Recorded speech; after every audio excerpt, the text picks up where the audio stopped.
오늘도 우리 하나님이 저와 여러분에게 복을 주시고 은혜 주시는 복된 하루, 은혜의 한 주간 되시길 먼저 주님의 이름으로 간절히 축원드립니다. 들녘의 벼가 노랗게 익어가는 가을날 아침입니다. 참새 가족이 아침 식사를 위해 논으로 날아갑니다. 그런데 아들 참새가 논 한가운데 서 있는 사람들을 보고 깜짝 놀랍니다. 그러자 아빠 참새가 태연하게 사람이 아니고 허수아비라고 말합니다. 아들 참새가 다가가 보니 정말 사람이 아닌 허수아비였습니다. 아들 참새는 존경한 눈빛으로 어떻게 아빠는 알았냐고 묻습니다. 그러자 아빠가 하는 대답이 응, 손에 휴대폰이 없잖아 라고 대답하더랍니다. 한 번은 식당 앞에 한 여자분이 입구에서 손님들에게 인사하신 것입니다. 그런데 다가가 보니까 사람이 아니라 로봇 인형이었습니다. 저는 사람인 줄 알았는데 사람이 아니었던 것입니다. 사람도 사람을 잘 못 알아보는데 참새가 사람을 알아보니까요, 얼마나 지혜로운지 모릅니다. 누구나 지혜로운 사람이란 말을 듣기 좋아합니다. 누구도 어리석은 사람이란 말을 좋아할 사람은 없기 때문입니다. 그런데 지혜로운 사람이나 어리석은 사람은요, 가만히 살펴보면요, 그 행동이나 생각에서 사뭇 다른 점을 발견합니다. 여러분, 세상 사람들만 지혜로운 삶을 원하는 것이 아니라 성도도 지혜로운 삶을 살아야 한다고 말씀하고 계십니다. 우리 주님께서 우리에게 지혜로운 삶을 명령하셨기 때문입니다. 저는 먼저 여러분의 삶이 늘 지혜로운 인생들이 될 수 있는 여러분이 되길 축원드립니다. 오늘 본문의 배경인 마태복음 5장부터 읽었던 7장까지 우리는 산상수훈이라고 그렇게 부릅니다. 예수님께서 세상에서 살아가는 그리스도인으로서 반드시 알아가야 될 그 가르침을 말씀하며 가르쳐 주신 것입니다.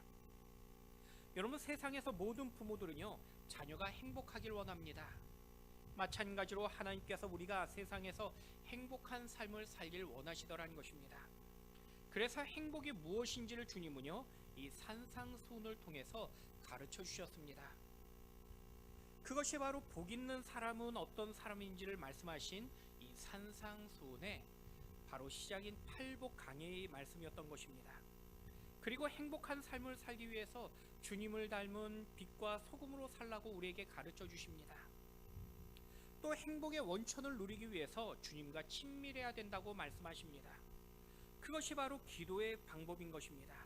그리고 그 기도의 능력을 세상에서 살아가는 것이 바로 비판하지 않고 그리고 비판받지 않는 성도의 삶인 것입니다. 그렇게 시작되었던 산상수훈의 이제 마지막 결론이 오늘 본문의 말씀인 것입니다.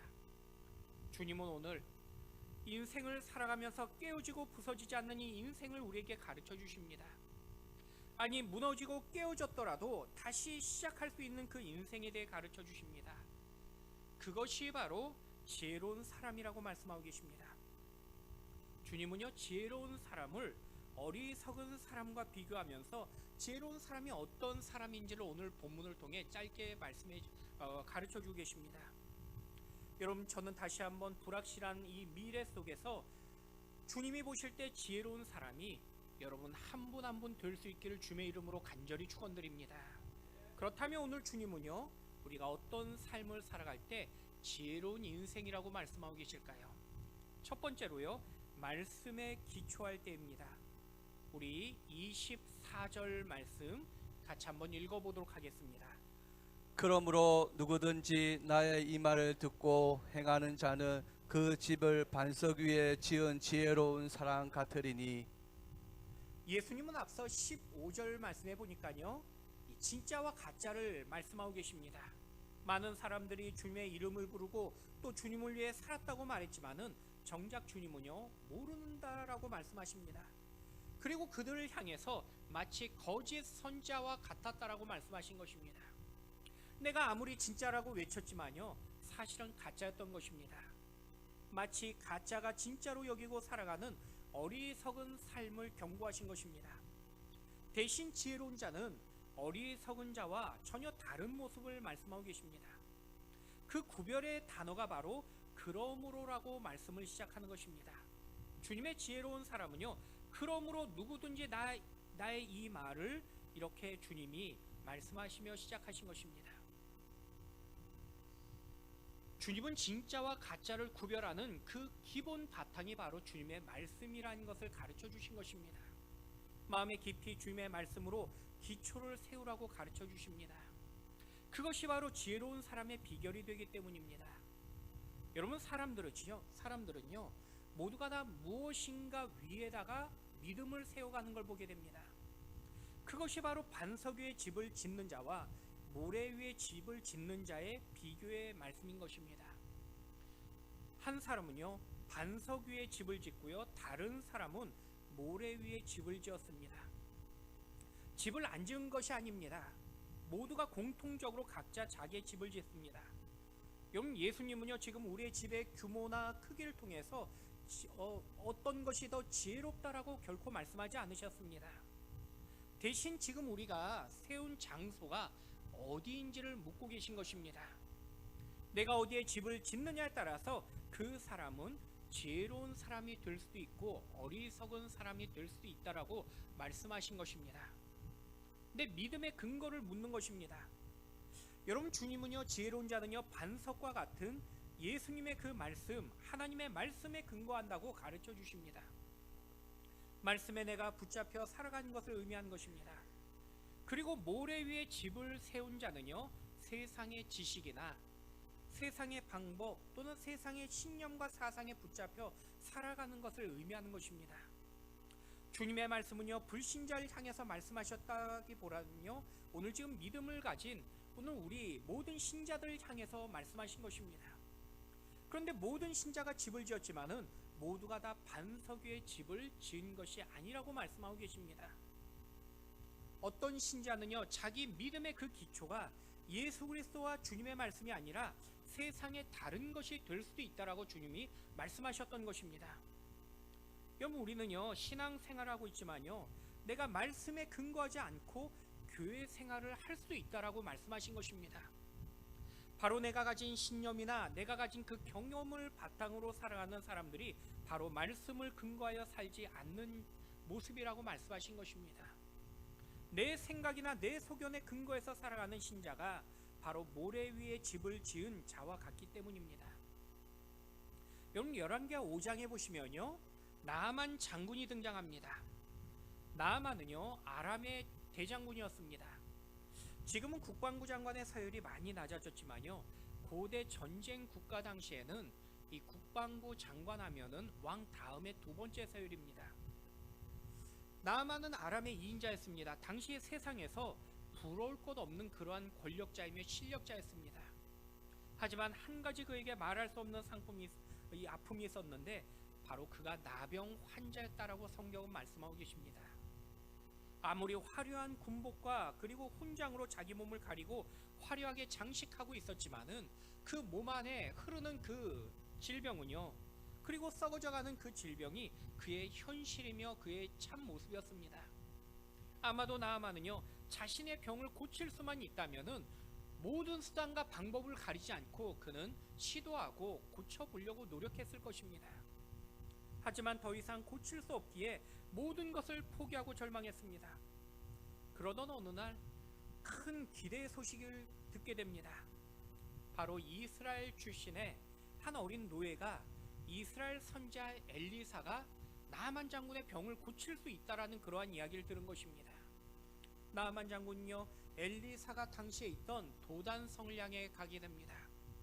그런데 엘리사 선자가 이 성 밖에 나아만 장군을 보지 않고요 대신에 종 게하시를 내보내서 나아만 장군에게 요단강에 7번 몸을 담그면은 된다라고 그렇게 이야기하는 것입니다. 나아만 장군이 얼마나 크게 분노했는지 모릅니다. 그런데 나아만 장군이 분노했던 그 이유를 성경은요 이렇게 말씀하고 계십니다. 우리 열왕기하 5장 11절 말씀, 우리 자막을 보고 같이 한번 읽어보겠습니다.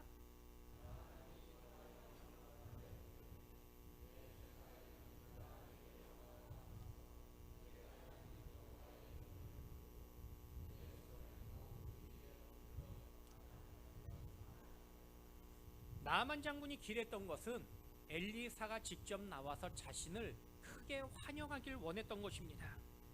뿐만 아니라 하나님의 이름을 부르며 병든 그 몸에 친히 안수하고 그리고 크게 기도해 주기를 원했던 것입니다. 그런데 자신의 생각과 달랐기 때문에 분노했던 것입니다. 그 분노를 성경은요, 내 생각에는 이라고 말씀하고 있는 것입니다. 여러분, 신앙의 근거를요, 내 생각에 두면 그 믿음은요 반드시 흔들리게 된다는 것입니다. 아무리 내가 지금 열심히 봉사하고 열심히 교회에서 헌신하고 있다가도 어느 순간 내 생각과 다르게 되면 그 사람은요 원망하고 불평하게 됩니다. 아무리 주님께서 말씀하셨을지라도 내 생각이 믿음의 기초가 되어버린 사람은요 반드시 시험에 빠지게 되는 것입니다. 그래서 주님은요 먼저 내 생각, 신념이 아니라 오직 주님의 말씀을 기초 삼으라고 우리에게 말씀하고 계신 것입니다. 내 생각이 믿음의 대상이 될 수 없고 내 지식이 믿음의 바탕이 될 수 없기 때문인 것입니다. 그런 믿음은 쉽게 흔들리고 실패할 수밖에 없게 됩니다. 여러분, 우리가 살면서요 어려움이 찾아올 때가 있습니다. 마치 반석 위의 집이나 모래 위의 집 모두에게 어려움이 찾아오는 것과 마찬가지입니다. 마치 모래 위에 어리석은 사람도요 신자라고 여기며 믿음을 말했지만은 문제는 그 믿음이 말씀에 기초하지 않은 믿음을 성경은 말씀하고 계십니다. 말씀에 기초하지 못하면요 두려움이 찾아올 때에 흔들리게 되더라는 것입니다. 여러분, 모든 신자에게 똑같이 어려움은 찾아올 수 있습니다.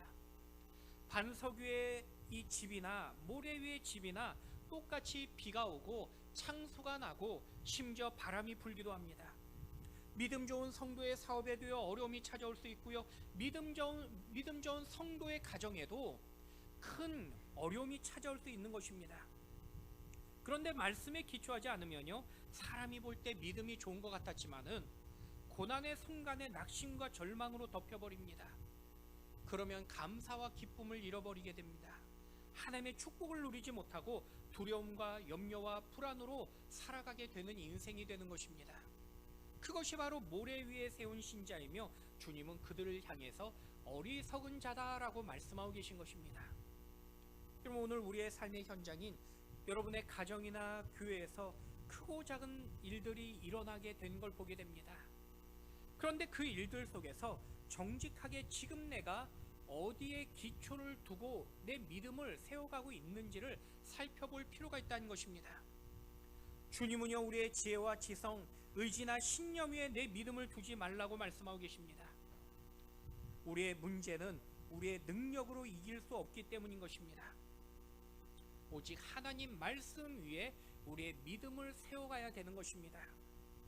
그때 바로 지혜로운 자가 지혜로운 인생이 되는 것이며, 주님은 그러한 지혜로운 자가 이 세상에서 바로 담대하게 이길 수 있는 그 역경을 승리할 수 있는 그러한 믿음의 주인공이 될 수 있음을 우리에게 말씀하며 가르쳐주고 계신 것입니다.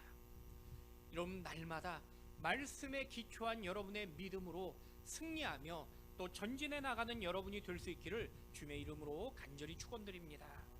두 번째는요, 말씀을 이젠 청종할 때라고 말씀하고 계십니다. 예수님은요, 지혜로운 사람은 주님 말씀에 기초를 둔 사람이라고 첫 번째 전제로 말씀하고 계십니다. 그리고 주님은요, 주님의 말씀을 이제는 청종하는 사람, 듣는 사람이 바로 지혜로운 사람이라고 말씀하십니다. 앞서 우리가 읽었던 24절에 주님은요, 나의 이 말을 듣고라고 말씀하고 있기 때문입니다. 예수님의 말씀을 듣는 사람이 바로 지혜로운 사람이라는 것입니다.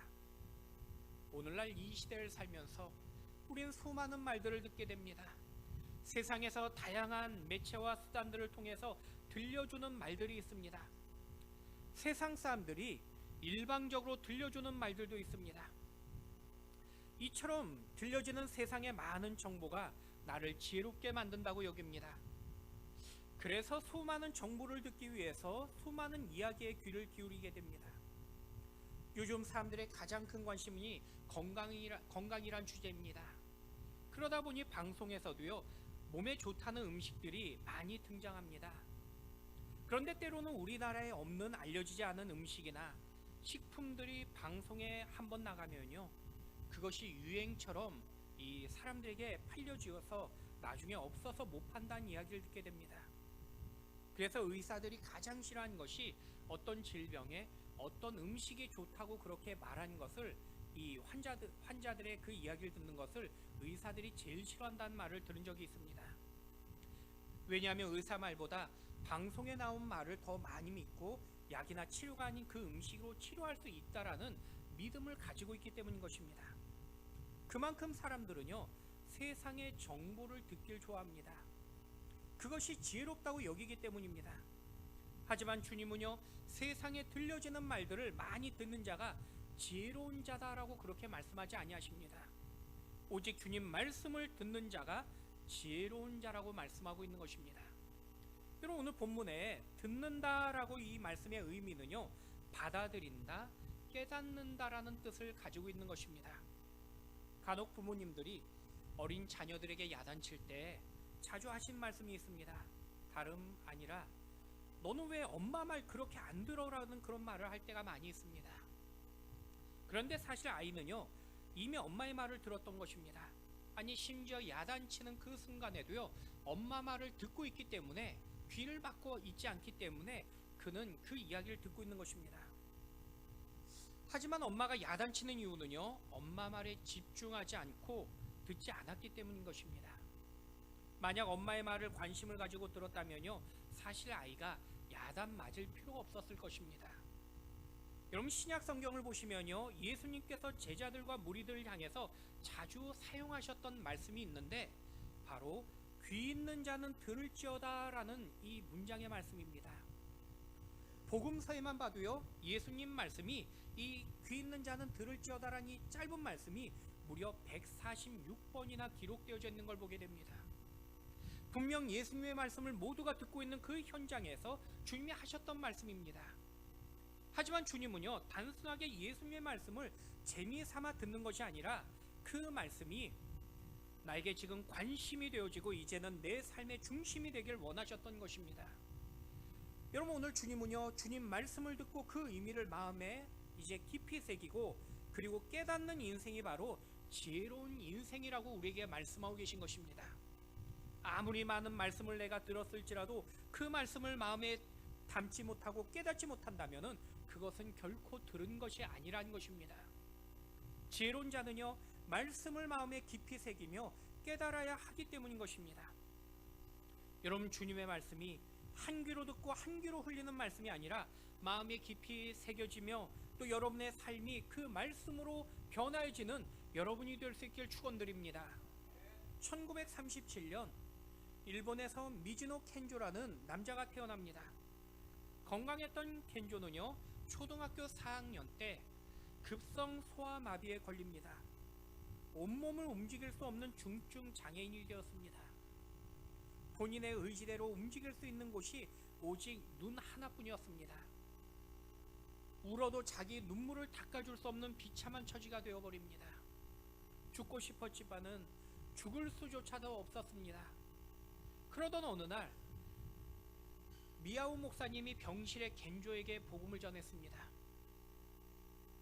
처음에 거부했지만요, 목사님의 오랜 인내 속에서 결국 복음을 듣게 되어지고, 그리고 복음을 받아들이게 됩니다.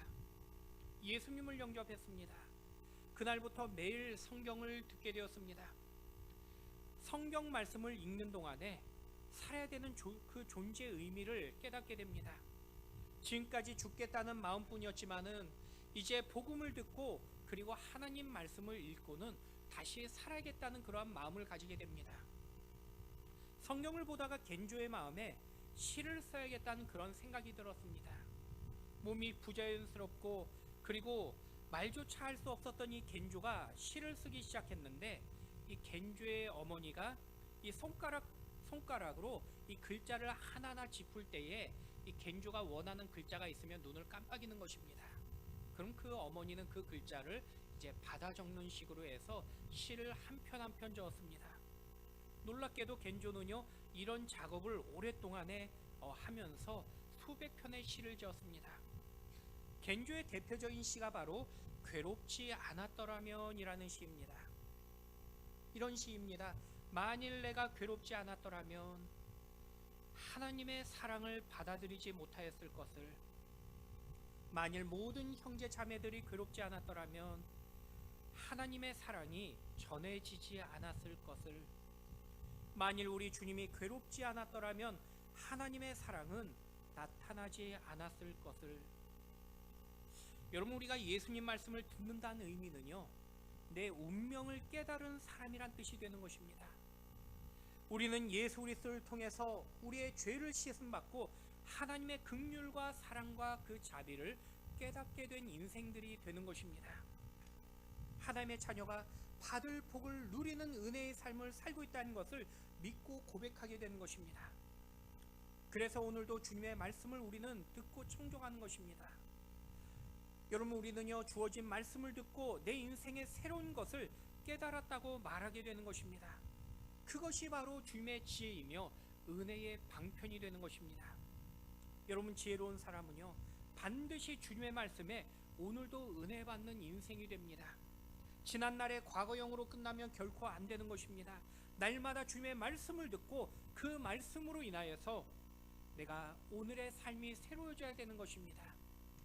여러분, 주님의 말씀에 오늘도 새 힘을 얻고 또 그 말씀의 능력으로 오늘도 은혜와 또 생명이 충만한 저와 여러분의 소망의 인생들 될 수 있기를 주님의 이름으로 간절히 축원드립니다. 마지막 세 번째는요, 말씀에 이제는 순종할 때라고 말씀하고 계십니다. 여러분, 지혜로운 사람은요, 주님의 말씀을 듣는 것에서 결코 끝나서는 안 된다는 것입니다. 그 말씀을 내가 말씀대로 살아가는 인생이 되어야 되는 것입니다. 우리 읽었지만 다시 한번 24절 말씀 같이 한번 읽어보도록 하겠습니다. 그러므로 누구든지 나의 이 말을 듣고 행하는 자는 그 집을 반석 위에 지은 지혜로운 사람 같으리니. 지금 주님은요, 그러므로 누구든지 나의 이 말을 듣고 행하는 자라고 말씀하십니다. 주님의 말씀을 지금까지 사람들이 계속 들었습니다. 마음의 감동과 깨달음도 일어났습니다. 그러나 주님은요, 그 결론의 숙제를 들었던 모든 사람들에게 이제 던져주신 것입니다. 바로 주님께 들은 것을 이제는 행하라라고 명령하신 것입니다. 여러분, 바로 주님 앞에 그 말씀을 듣고 행하는 자와 그렇지 않은 자를 주님이 말씀하시는데, 바로 그 26절의 어리석은 자가 바로 주님 말씀을 들었지만은 행하지 않는 자라고 말씀하고 계신 것입니다. 우리 26절 말씀 같이 한번 읽어보도록 하겠습니다. 나의 이 말을 듣고 행하지 아니하는 자는 그 집을 모래 위에 지은 어리석은 사람 같으리니.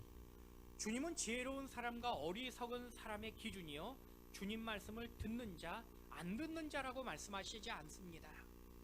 대신 주님은요, 어리석은 자도 주님의 말씀을 듣고 지혜로운 사람도 주님의 말씀을 들었지만은, 그러나 지혜로운 사람은 그 말씀을 듣고 끝난 것이 아니라 말씀대로 순종하는 자라고 말씀하고 계십니다. 그러면서 오늘 본문의 비유로서 주님은요, 마치 반석 위에 집을 지은 자와 모래 위에 집을 지은 자로서 주님은 비유로서 말씀하십니다. 똑같이 집을 지었습니다. 하지만 어떤 사람은요, 반석 위에 집을 지었고 어떤 사람은 모래 위에 집을 지었던 것입니다.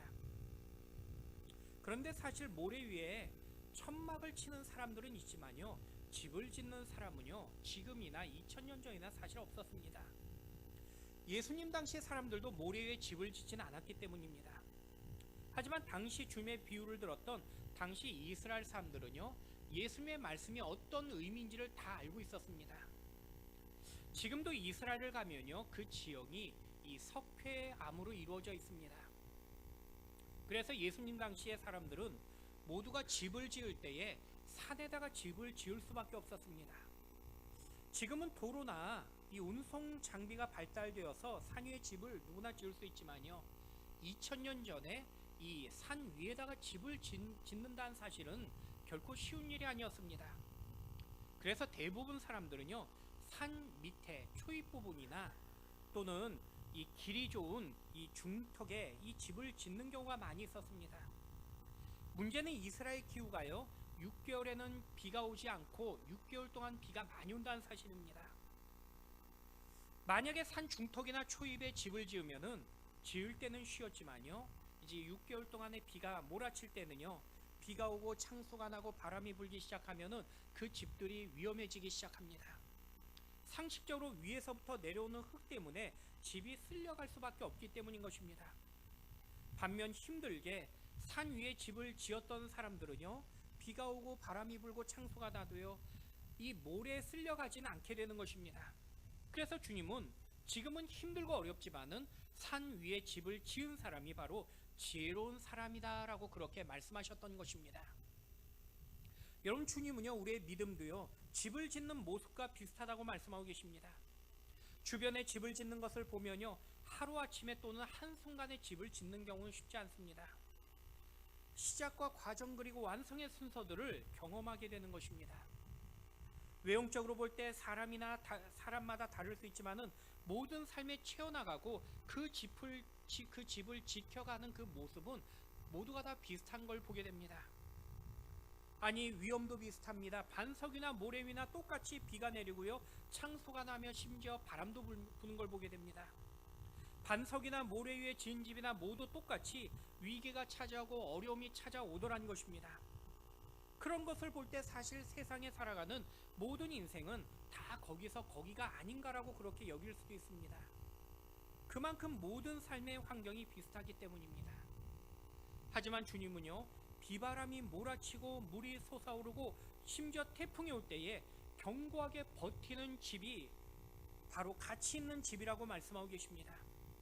아무리 외형적으로 화려하고 또 아름답게 이 만들어졌을지라도 무너지는 집은요, 결코 가치가 없는 집에 불과한 것입니다. 그 지혜로운 믿음의 비결이 바로 주님의 말씀을 듣고 그 말씀을 순종하는 자라고 말씀하고 계십니다. 마치 힘들지만은 반석 위에 집을 지은 자와 같다라고 말씀하십니다. 아무리 인생에 역경이 찾아와도 그 믿음은 흔들리지 않는 믿음이 되기 때문인 것입니다. 그러나 모래 위에 집을 지은 사람은요, 그 과정은 쉽고 편했지만은 참된 믿음이 아니라고 주님이 경고하며 말씀하고 계십니다. 그래서 힘들지만요, 견고한 믿음으로 살기 위해서 날마다 주님 말씀에 순종하는 삶을 살라고 우리에게 가르쳐주고 계십니다. 여러분, 우리는요, 신앙도 편하고 쉬운 것이 요즘은 축복이라고 대세라고 심지어 그렇게 말합니다. 그래서 요즘은 편하게 믿는 신앙이 가장 좋은 믿음이라고 말합니다. 여러분, 하나님께서 이스라엘에게 강력하게 명령하셨던 사실이 있습니다. 바로 우상 숭배를 금했던 것입니다. 얼마나 하나님께서 우상 숭배를 미워하셨는지 십계명을 보시면요, 첫 번째 계명이 바로 너는 나 외에 다른 신을 두지 말라라는 명령입니다. 그런데 이스라엘은요, 이런 하나님의 강력한 명령에도 불구하고 늘 그 명령을 지키지 못했습니다. 늘 실패했습니다. 하나님을 믿는 자녀였지만은 하나님 말씀을 지키지 못했습니다. 그래서 이스라엘은 멸망당하고 지속적인 고통을 당했던 것입니다. 그런데 이스라엘이 말씀을 지키지 않았던 이유가 있습니다. 한 가지는 하나님의 말씀만으로는 그들이 불안했다라고 여겼던 것입니다. 하나님이 분명 그 말씀이 좋았고 하나님의 선하심도 그들이 알고 있었지만은 당장 내 삶에서 하나님 말씀만 순종하기는 당장의 그 마음이 두려움이 찾아온 것입니다. 그래서 그 말씀대로 온전하게 순종하지 못했던 것입니다. 그 또 한 가지는요, 말씀대로 살기가 너무나 힘들었던 것입니다. 조금 더 쉽고 편하게 믿고 싶었던 그들의 마음이 있었던 것입니다. 그래서 예루살렘까지 가지 않고요, 집 앞 산당에 우상을 섬겼던 것입니다. 그리고 그 우상을 향해서 대신 하나님이라고 부르면서 내가 그냥 하나님을 믿고 섬기는 거라고 스스로 자기를 위로하며 그리고 편한 신앙을 추구했던 것입니다. 하지만 하나님은요, 이런 이스라엘을 가장 미워하셨다고 성경은 말씀하고 계십니다. 여러분, 오늘 우리의 삶은요, 말씀만으로 살아가기 어려운 시대라고 이야기합니다. 성경 말씀은 분명 교훈과 좋은 생명의 말씀이라는 것을 동의하지만은 21세기를 살아가는 오늘 이 시대에 성경 말씀 그대로를 적용하며 살아가는 것이 어리석은 모습이라고 그렇게 주장하며 말합니다. 아니, 과학적이며 합리적이며 이성적인 이야기들을 참고하며 그 말씀에 덧붙여 사는 사람이 참된 지혜로운 자라고 그렇게 주장하기도 합니다. 그래서 돈을 믿고요, 내 지식과 건강에 따라서 지금의 상황에 맞춰 조금씩 변형된 신앙의 삶을 살아가며 적용해야 된다고 그렇게 주장합니다. 마치 모래 위의 집처럼 조금 더 편리한 삶을 추구하는 것입니다. 그러나 하나님은요, 그것이 바로 우상 숭배와 같은 것이라고 말씀하고 계십니다. 그리고 더 나아가 어리석은 자라고 말씀하십니다. 여러분, 하나님은요, 당장 내게 말씀의 순종으로 불이익이 찾아오고 힘든 고난이 찾아온 것 같을지라도 하나님 말씀만을 믿고 순종하라고 우리에게 말씀하고 계십니다. 하나님이 우리의 삶을 책임져 주시겠다고 약속하고 있기 때문인 것입니다. 여러분, 지금의 여러분의 어떤 현실과 상황 속에서도 오직 하나님의 말씀만을 붙잡고 그 말씀을 또 믿음으로 순종하며 살아가는 여러분이 될 수 있길 축원드립니다. 말씀을 맺겠습니다. 탈무드에 보니까요, 어떤 사람이 시장에서 말을 잘 듣는 노새라는 말을 듣고 그 노새를 샀습니다. 그런데 집에 가져간 이 노새가요, 아무리 말해도 듣지 않는 것입니다. 앉아, 그렇게 말했는데 이 노새는요, 앉지 않고 주변만 두리번거리고 있는 것입니다. 아무리 앉으라고 외쳤지만은 듣지 않으니까 이 노새를 산 사람이 이 노새를 판 상인이 자기에게 거짓말했다고 생각하고 화를 내면서 이 노새를 끌고 다시 시장으로 갑니다. 그리고 상인에게 따집니다. 지금 당신이 나에게 판 이 노새가 말을 잘 듣는다라고 그렇게 얘기했는데 내가 아무리 말해도 듣지 않는다라고 그렇게 이야기하면서 나에게 거짓말한 거 아니냐라고 그렇게 말하는 것입니다. 그러자 상인이 노새를 향해서 막대기로 머리를 한 대 딱 때리면서 앉아, 그렇게 이야기하는 것입니다. 그러자 깜짝 놀란 노새가 자리를 앉았습니다. 그리고 다시 그 머리에 막대기로 한 대 다시 딱 때리면서 일어나, 그렇게 이야기하니까 진짜로 노새가 벌떡 일어나는 것입니다. 그러면서 이 상인이 이 사람에게 이야기합니다. 이 노새가 환경이 바뀌고 주변을 볼 때에 산만하기 때문에 말을 하면 때론 듣지 않을 때가 있더라는 것입니다. 그때 하는 방법이 바로 막대기로 이 주인을 바라보게 만들어야 된다고 이야기하는 것입니다. 내가 막대기를 때리는 그 순간에 노새는 바로 주인을 바라보면서 노새의 이야기에 귀를 듣는다는 것입니다. 여러분, 만약 우리에게 어떤 고난이 찾아왔다면요, 그 순간 지금 하나님의 말씀을 들어야 된다라는 하나님의 신호가 되는 것입니다. 말씀만을 붙잡으라는 주님의 말씀이신 것입니다. 내가 주님의 말씀을 붙잡고 주님의 말씀에 귀를 기울이면은, 그리고 말씀대로 살아가면은 하나님은 반드시 그 인생을 복된 인생으로 되게 하시겠다고 우리에게 약속하며 말씀하고 계신 것입니다. 여러분이 주님의 말씀을 붙잡고 그 말씀에 귀를 기울이며 날마다 말씀의 삶을 살아가시는 오늘 저와 여러분의 이 한 주간의 모습이 되시기를 우리 주님의 이름으로 간절히 축원드립니다.